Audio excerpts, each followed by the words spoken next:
অনেক জায়গায় নরসংসা বলে ডাকা হয়েছে। ঋগ্বেদের 1 নম্বর গ্রন্থের 13 নম্বর অনুচ্ছেদের 3 পরিচ্ছেদে, ঋগ্বেদের 1 নম্বর গ্রন্থের 18 অনুচ্ছেদের 9 পরিচ্ছেদে, ঋগ্বেদের 1 নম্বর গ্রন্থের 106 নম্বর অনুচ্ছেদের 4 পরিচ্ছেদে, ঋগ্বেদের 1 নম্বর গ্রন্থের 142 নম্বর অনুচ্ছেদের 3 পরিচ্ছেদে, ঋগ্বেদের 2 নম্বর গ্রন্থের 3 অনুচ্ছেদের 2 পরিচ্ছেদে, ঋগ্বেদের 5 নম্বর গ্রন্থের 5 অনুচ্ছেদের 2 নম্বর পরিচ্ছেদে,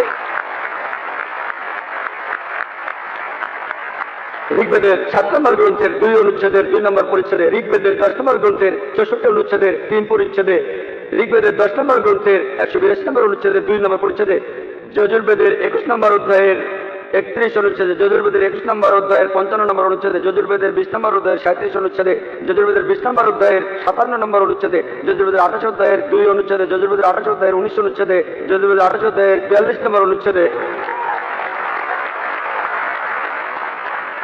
এখানে শুধু রেফারেন্সগুলোই অনেকক্ষণ বলা যাবে।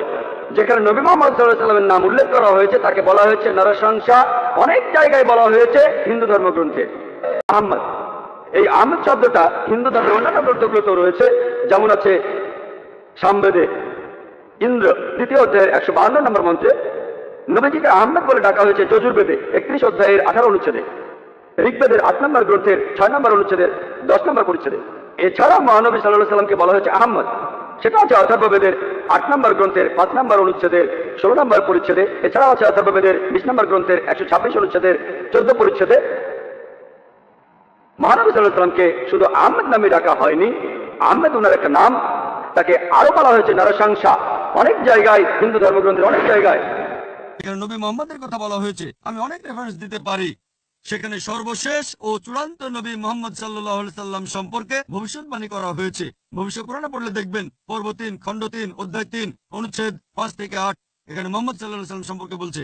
এটা আছে ভবিষ্যৎ পুরাণ পর্ব 3 খণ্ড 3 অধ্যায় 3 অনুচ্ছেদ 10 থেকে 27 বলা হয়েছে মুহাম্মদ সাল্লাল্লাহু আলাইহি সাল্লাম আসবেন। এছাড়াও আছে অথর্ববেদে কুনটাব সুক্তা গ্রন্থ নাম্বার 20 অনুচ্ছেদ 127 পরিচ্ছেদ 1 থেকে 14। এছাড়া নবীর কথা আছে অথর্ববেদে গ্রন্থ নাম্বার 20 অনুচ্ছেদ 21 পরিচ্ছেদ 6। এভাবে আমি অনেক রেফারেন্স দিয়ে যেতে পারি যেখানে বলা হয়েছে মুহাম্মদ সাল্লাল্লাহু আলাইহি সাল্লাম সম্পর্কে, তাকে বলা হয়েছে আহমদ। আহমদ মানে যিনি প্রশংসা করেন।